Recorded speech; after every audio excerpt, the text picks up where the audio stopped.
Hello everyone, I'm Pratyush and welcome back to a fresh episode of The Underdog Protagonist, the podcast for those who are there in the hustle period of their lives. Today's episode is more than a conversation. It's a challenge to how you see labels, limitations, and what normal even means. Today we are joined by Sam Mitchell, a motivational speaker, entrepreneur, and a fellow host of the podcast Autism Rocks and Rolls.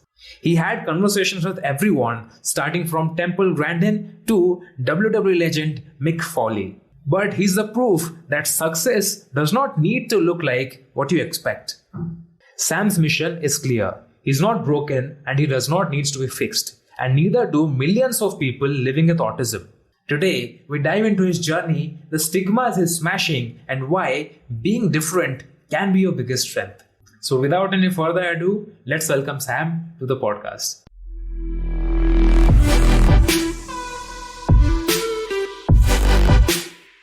Hi Sam, how are you doing? Hey buddy, good to be here. Thanks for having me on today. Likewise Sam, likewise. So Sam, just to give a quick context about you to the listeners, could you share about you briefly? Yeah, so I'm Sam Mitchell. I run a podcast called Autism Rocks and Rolls. It's a podcast about autism and how we cope with daily struggles that you may or may not understand. Through the podcast, it's grown so much. I developed sponsors, a board of 6, an event planner in Indianapolis, where I'm from. I also do motivational speaking services. I've spoken in Oklahoma, Orlando 3 times, Canada twice, Stuart, Florida, and Washington, D.C. I was a keynote speaker in Daniels, West Virginia, and I've spoken in Columbus, Ohio. But through the podcast, what I'm really trying to do is change a stigma and a population, like a view on a population that, in my view, gets ignored way too much. Gotcha. So, I know I'm curious, and likewise, many of the listeners might be curious as well. It's such a common name, but it still feels a bit uncommon out of the box. Why did you choose the name Autism Rocks and Rolls? Why did not anything else? Well, because the autism part is I have it, so it had to make sense. And then the Rocks and Rolls is because I'm a big fan of the rock and roll genre music. Rock and roll music genre. I like bands like AC/DC and Nickelback. Those are a tie for my favorite ones. And then ones like Motley Crue, Elvis Presley, Papa Roach, Scars. I'm trying to think of who else here. Anthrax. Gotcha. If I ask you to recall about the first episode you ever hit record for the podcast, Autism Rocks and Rolls, what was that movement, that ignited the spark within you and it pushed you really to start that podcast? The first episode was a test run. It was just an introductory about myself and who I am and how you can get to know me pretty well. And that one was more just to see if things would go smoothly, and got a lot of downloads. So I figured, well, let's see how this goes. Let's continue it. And I've continued it since. What did it feel like when you hit, publish and you got to see your voice out there in the public? What emotion did it spark within you? Well, the emotion was great, and I'm just so happy for myself that I was able to get a download at least, because I was expecting it to be 0, but it wasn't, thankfully. And I've heard my voice before, because before Autism Rocks and Rolls began, I was doing my school's podcast, helping them out through my high school's media club, and that's how I found out about podcasting. And that's when I found love it so much, I wanted to start my own podcast. It was a good feeling, though, with both. Sense of pride in retrospect. Yeah. So you have been an entrepreneur, and being an entrepreneur meaning you must have built a lot of brands or helped brands, succeed or help them scale to a level, right? So podcasting in a way is also creating a brand. It's your personal brand, right? So it's not only creating a brand, you're also creating a movement, because you're speaking to something, a topic which is a bit sensitive for a lot of people. Not a lot of people talk about it or feel ashamed in a way and don't like to express a lot about those things. And you're kind of breaking that stigma to build more confidence for those people, which is really, really great. But when did you realize that this is something bigger than you and it needs to go out there? I realized it was something bigger than me when I started noticing people actually coming up to me and saying, "You give me hope," or people are not my podcast, they're understanding. They're turning into the leaders themselves because I'm just the guy giving resources. They're the ones taking it for what it is, and they're actually getting help and feeling better about themselves because of my resource. It was really over time. It wasn't really a specific time frame, though. Okay. Do you have any love for entertainment or any love for that creative energy that you see in people? Yeah, I definitely have a love for that energy because it's showing that I'm doing something right. And I've always wanted to help out the world, but never had the opportunity to until I started Autism Rocks and Rolls. Yeah. For a lot of people, living with any sort of boundaries or any sort of ailments, or maybe not that, maybe even a limiting belief feels like a blockage, and that limitation makes them or keeps them from doing anything special or going out of the way. But once you are stepping out of your comfort zone, doing something, achieving something, it feels like a liberation, right? So for you living with autism, how did that shift of narrative came to be from limitation to feeling like you have achieved liberation now? From limitation to feeling the word you just said, I didn't understand it, but the word I would say I stopped feeling limitation is in my personal journey when at 16 years old I quit people pleasing, and after I decided to stop people pleasing, my life changed. I became more confident in myself. I grew a podcast. I got more friends in my world, and I was able to just talk to people without shaking. Is there anything that often gets misunderstood about autism? Yeah, we're broken people. There's a population of autism, and there's a reason why it's called a spectrum, that everyone on the spectrum is at one end of the spectrum, and it's not everywhere. Here's my example. So we have person A named Hamilton, for example. Hamilton is on what society calls low functioning. I hate that term because I think it's too harsh. He has a mindset of a 3-year-old. He's what everyone thinks autism is. Neurologically, he can't go to the bathroom on his own. He can't brush his teeth on his own. He can never be able to drive a car. He has to live at home. Education is on a 2nd grade level. But people forget about B or C, because person B is Evan. Evan is on the middle end, which again, hate that term, but realistically, he has the mindset of a 10-year-old. He lives interdependently. People check on him. He can brush his teeth. He can go to the bathroom on his own. He can hold a job, but it's not a college level degree job. It's working at Walmart, for example. But then people also get people like C, who has the name Sam. Use my name, for example. Okay. Sam, realistically, biologically, is 22. But mentally, I would say I'm 19 years old, but I can still do stuff. I can go to the bathroom on my own. I can brush my teeth on my own. I just graduated college and went to college, for example. I just think at socializing. People need to look at all ends of the spectrum, not just think everyone on the spectrum is a 3-year-old. Right. You have certainly made a lot of achievements, and being in a top 10 in People Choice Awards is a huge thing.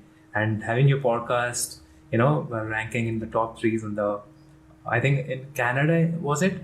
It ranked in top 3. Yeah, I didn't know about that until my mother told me. And I think those achievements are not a small feat. And I believe when you are starting with something, there are a lot of people who pull your legs. Like we call them here the crab mentality, people who don't like people to succeed. They will often pull your leg down when you're trying to climb up. So there must be people who have told you that you can't do this or that. And what did you exactly do, and how did you prove them wrong? And how did that shift of mindset within them, came to be? I showed them. When they said you can't do it, I did it. That's what I did. Was I pretty much just spoke with my actions instead of my words. You often say that within your podcast sessions, and the places where you have arrived, that autism is not what makes people broken, and it's not something that needs to be fixed. So what does that mean to you right now? Well, it means to me that they don't need society to treat them any differently. They don't need to feel like outcast. We can still be a part of the group. Great. So going back into the reflections on the interviews that you had with the big personalities, Temple Grandin, Mick Foley, Armani Williams, and a whole lot more, you have had a lot of these powerful guests in your podcast. Was there any particular conversation with them that changed you? Well, on the one with Temple Grandin I had, it made me realize that not everyone on the spectrum thinks in words like myself. Mm-hmm. They think in pictures, possibly. They're visual thinkers, bottom-up thinkers. Mm-hmm.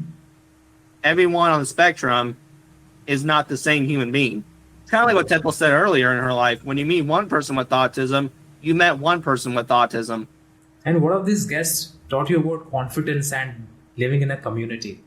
Well, that guess really wasn't much with confidence as it was the way those with autism think. The confidence was in myself. Mm-hmm. Because after seeing it didn't work for 15 years of mine, I just had to change or I wouldn't have made it in this world. I wouldn't be going to college or graduating recently. No way if I didn't change my ways or make a difference in my life somehow. Oftentimes what happens is that when we are conversating with someone, it's mostly on the surface level, right? And being a podcaster, you need to ask deeper questions. You need to have that deeper connection with the people. So how do you prepare for those conversations that go deeper than most? I dissect. The way I call it is I go into the interview by doing research on people. If you were my guest, I would ask about your podcast for sure. I'm the underdog protagonist. Mm-hmm. But then I try to find you on other media platforms or see if you've done any other interviews, and then just dissect follow-up questions or dissect questions I had about that particular topic. Mm-hmm. And how do you come up with these questions? I come up with the questions through my mind, or sometimes I've used AI before, but I try my best to avoid that because I want it to be my own work. But if it comes down to it, I will use it for ideas. Okay, I just want to go a little back and talk about what life has been, in your teenage years when you were in school and, having friends, doing activities, playing sports. How was that era or that phase of your life like? It was probably one of my favorite times in my life because I got people for the first time in my life and I felt secure. I felt safe and I knew who I could rely on. And do you have any cousins? Do you have a small family or do you have a nuclear family, a big family?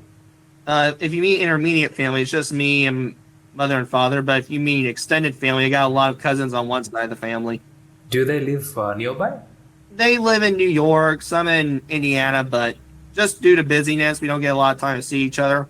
My best friend is my cousin who goes back and forth from Tennessee to Indiana. And then my other friend is pretty much like my brother, but just because of busyness, we don't get to chat a whole lot, but we definitely still make time for each other. If I talk about my life in my teens, I was kind of an introvert. If I have a group of friends with me and they get to connect with a new guy or girl, certainly because we are a group, we get to know about the new person there. But I was never the person who, went out of the way and connected with new people. So consider myself as an introvert. So I'm very introverted at first, but once you get to know me, I become very extroverted. Once you get to know me, I become more comfortable. I like to joke and say it's kind of like a stray cat turning into a domestic cat. At first, I'm very timid, not afraid to run away from you. But once I get used to you and get a grip on who you are, then I'm ready to rub against your leg. Yeah, likewise. I mean, you get to show your true self when you're trusting people, when you're with your tribe, right? And I feel the same way when I'm with my cousins, when I'm with my brothers and sisters, and they just make me feel like I'm belonging there, right? Right. You know, a lot of people have become friends with family. A lot of people said, "Oh, my mom's their best friend. Oh, my dad's their best friend." I have a hard time with that because I'm very old school, and to me, I don't think that's appropriate to consider your mom or your dad your best friend. Yeah, I mean, there's a generational gap. They might feel something. They will act like your friend, but not really. They're eventually your parents, right? No, and that's why at the end of the day, they're your parents who have changed your diaper, discipline you, and I can't be friends with someone who's literally had to clean up after me. Yeah. Wait, so let's kick it up a notch. Let's talk about the hustle that you have felt or experienced, and the way you have shaped the story, and the way you interact with people, and the way you look at mental wellness. Do you ever feel the pressure to perform in a certain way because of the platform that you have built? I've had to perform in a lot of ways. I've heard from people who have listened to my podcast, I speak way too fast, and I have a hard time with slowing down. But it's also because I have ADHD. And there's a big science research study because I had a hypothesis that people with ADHD speak fast. Turns out I was right. There's a whole science behind it. I can relate because I also speak fast a few times. I try to slow down when I hit record, again, stop the recording, play back the footage and see like, oh, I was fast. I need to re-record it. So yeah, I can totally relate to that. I mean, I am also one of those guys who have been diagnosed by ADHD. It was not a doctor, but self-diagnosed with AI. I don't know if that counts or not. But anyways, this toll that you have on your mental health is something that people don't check for often, and it's great that you have done it at your end. But I'm really curious on how you maintain that mental clarity while ensuring that your well-being is preserved as a creator. I try to, when I can, at my utmost, I can when I'm peopled out, as I call it, is not be around people in certain crowds. I have to prepare for it. So going to a concert, for example, I can do it. I just need time to prepare for it because I know it's going to be a lot of people just swamped in there, and I'm not a fan of big crowds. I'll do it. It's just that I'm not going to do it every often. Let me put it this way. Don't expect me at a concert or a theme park every weekend. Gotcha. Is there any advice that you'd give to someone who feels different or unsure if they can make it? Well, I always believe that for 15 years, no one was going to find me interesting. I now say, and part of the French way I say this, but bullshit. Because here's why. There's 8 billion people on Earth. Yeah. If you believe 8 billion people on Earth are not going to find you interesting, you will be widely mistaken. Because that's unrealistic. Someone will. It may not be who you expect. It could be an 80-year-old grandfather, World War II veteran, that finds you interesting when you're 10 years old. It could be your own younger cousin. It could be your mother. It could be your father, your grandparents. It could be your neighbor down the street. Or it even could be someone maybe from the grave. I don't know if that would happen or not, but it may be the case. Or it even could be your family dog. Someone will. You just got to take time and find the right person. Exactly. And what do you think about the importance of, giving those creative tools to these youths who are, neurodivergent? I would say what I do with those tools is what I try to do with them is I try to show people that we're going to try to make this work. I'm going to try to help you out and try to elevate you by making yourself feel better. Yeah. I always like to joke and say I'm a big pro wrestling geek guy. I'm the manager who wants to help you become the star. Yeah. And I've seen a lot of people who make fun of autism. I know it's really blunt and wrong in a lot of deeper levels, but I have this thought in my head that whenever they bully such people, they always bring up this topic that seek therapy or diagnose in a way. What are your thoughts on that? Well, my thoughts are, I think it depends on what you're using it for. I am anti-cure against autism. I will never believe in curing autism. That's not my goal. A lot of people have had different views on mine. I actually have a friend who shall remain nameless who is very old school and believes it would be great to cure autism. I'm not that person. I believe that if you're doing therapy or you're taking medication, it needs to be to improve on a behavior. I know a lot of people with autism have anger issues, and they've been bad anger issues, like they kicked walls before and it's made a hole in the wall. Oh. If do I believe that needs to be cured? No. But do I believe that needs to be enhanced and improved with medicine or therapy? Yes. From transitioning from being a simple podcast host to getting a stage on TEDx and then to the People's Choice Awards, what has been the most meaningful win so far? I would say the most meaningful win of what I got to do is just make people feel better about themselves. Show people that the way you think or the way you're being different is phenomenal, actually. You're the one that stands out from the pack. You're not doing what everyone else is doing. You're marching to your own beat. And in my view, that is what is the best part, is showing people these differences or these quirks make you a better human being, not a worse human being. Was there any movement where you have felt like you are getting a lot of doubt or fear and you need to push through? What's that behind the scene looks like? I mean, with doubt and fear, I worry about that every day because I'm afraid people won't listen to this or they're not going to care one day.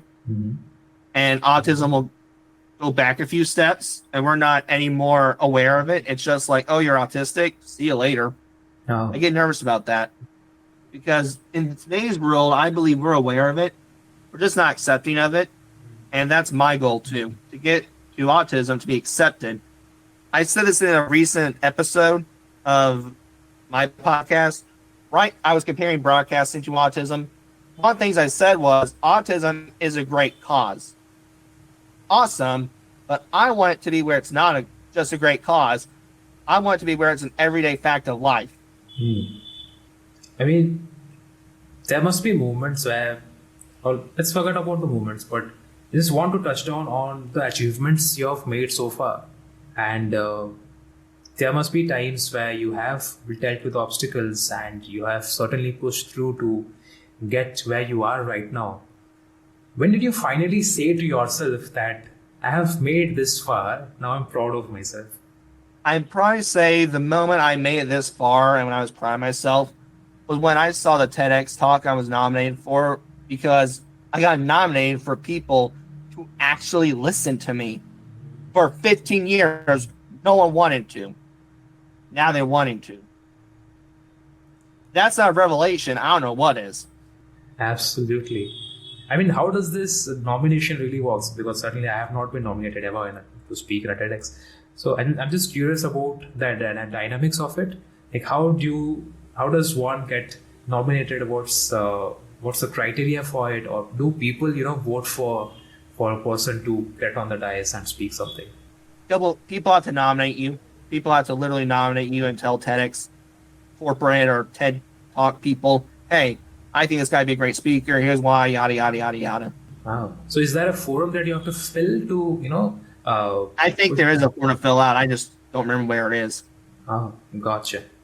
So let's talk about the future, okay? The plans, the dreams, and the mission that you're, chasing after, or it's ongoing right now. What's the next thing for you? Maybe for the podcast as well. I would say the next things for me coming down the pipeline is, man, I got a lot of things going on. Obviously, here this weekend, I'm going to be a vendor for the Hall of Heroes Comic Con. Oh, And it's kind of like a superhero convention almost for comic books. And I figured that'd be a great way to show people with autism have superpowers. I'll be speaking to HR people next month. mm-hmm. And I have a couple of conferences coming up in November. They're special education conferences. One is in Oklahoma City, the other is in Wisconsin. But what I hope for is when I do these events or these engagements, I want to show people those with autism can make it in this world somehow. Or they may not be able to move out of their mom's house, but can they go work at Walmart? If you give them the right resources, yeah. So, do you watch a lot of anime or do you read comic books? How does that interest towards, Comic-Con came to be? Well, it was kind of a funny story. So when I was a little bitty boy, I think not little bitty, maybe a kid, I actually went to this place where it's at. It's called the Hall of Heroes Museum. Mm-hmm. And at that point, they were kind of a warehouse, nonprofit. However, since then, they've expanded. And when I learned they had a Comic-Con, I kind of figured in my brain, well, since those with autism have superpowers, this would be a great place, in my view, to kind of talk about what superpowers those with autism have. And I just think in general, this is just my opinion, there's certain things those with autism certainly like. So professional wrestling, in my view, from my experience, this may not be true, there's a whole population of people with autism who like professional wrestling. I think, in my opinion, it's the same thing with comic books. Now, it may not be true, but we're going to give it a try and see. I'm certainly enjoying this conversation, Sam, but I'm afraid we are almost at the end of our segments. So I must ask you this, that if there's one thing listeners can take away from your story, what should that be? Well, I just think this is not words of wisdom. This is the truth of life. If the world could be nice and not act so stupid, I think we get along so much better, man. Don't you think? Absolutely. The road's never easier, but you got to push through, right? Yeah, it's all you can do. Yeah. If you can't go around the storm, all you got to do is go in the storm, or you're going to be stuck at point A. Absolutely. So we have got a little bit time to spare, so I'll propose you this. How about a rapid fire round with you and me? Let her rip, man. So the criteria is you need to go fast. I mean, not talk fast, but answer fast. And and we need to finish every question within a minute. Yeah? Okay, I'll try my best. Gotcha. So first question coming up. One guest you still want to interview but have not yet. Well, it's a tie between Eminem and Gordon Ramsay. Oh, that was fast. What does normal even mean to you right now? Fulfilling happiness. Okay. Would you like to expand that more on that? I think it just means fulfilling happiness is doing what makes you enjoyable. One thing autism helped you discover about yourself, apart from the superpower thing. Right, the creative side of myself, of how my mind operates.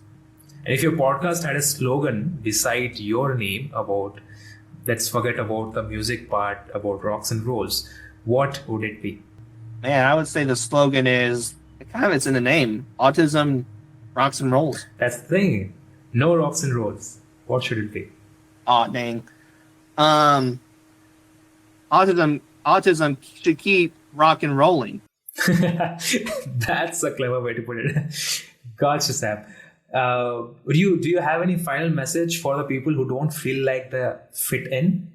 Well, I would always say they don't feel like they're not hanging in there. Hang in there. Someone's going to find you interesting, as I said earlier. And if it's not anyone in this world, come to me. Maybe I'll try to find you interesting. See what happens. Thank you so much for that, Sam. And I hope this message, the mission that you have right now, reaches a lot of people and they follow through and don't treat people differently, because obviously everyone is equal. Right. Thank you again, brother. Had a fun time. Likewise. Do you have anything you want to share to our listeners? Where to find you? What you usually do? And Okay, I can go into that real quickly. I'm not a hard guy to find. If you Google me in your search engine optimization, don't do Sam Mitchell because you get a basketball player, and trust me, I'm eating too many cheeseburgers to be a basketball player. But anyway, if you Google search Autism Rocks and Rolls, I'll pop up. Not a hard guy to find. I'm on your favorite media platforms. Got a website, autismrocksandrolls.com. Got the whole shebang, my friend. Thank you so much for tuning in. I hope this episode inspired you or offered you a fresh perspective. I'll leave links to Sam's social down the description for you to go and check it out and connect with him. Listen to his podcast, Autism Rocks and Rolls. The same links can be found in the description as well. I'll catch you in the next one, but until then, take care.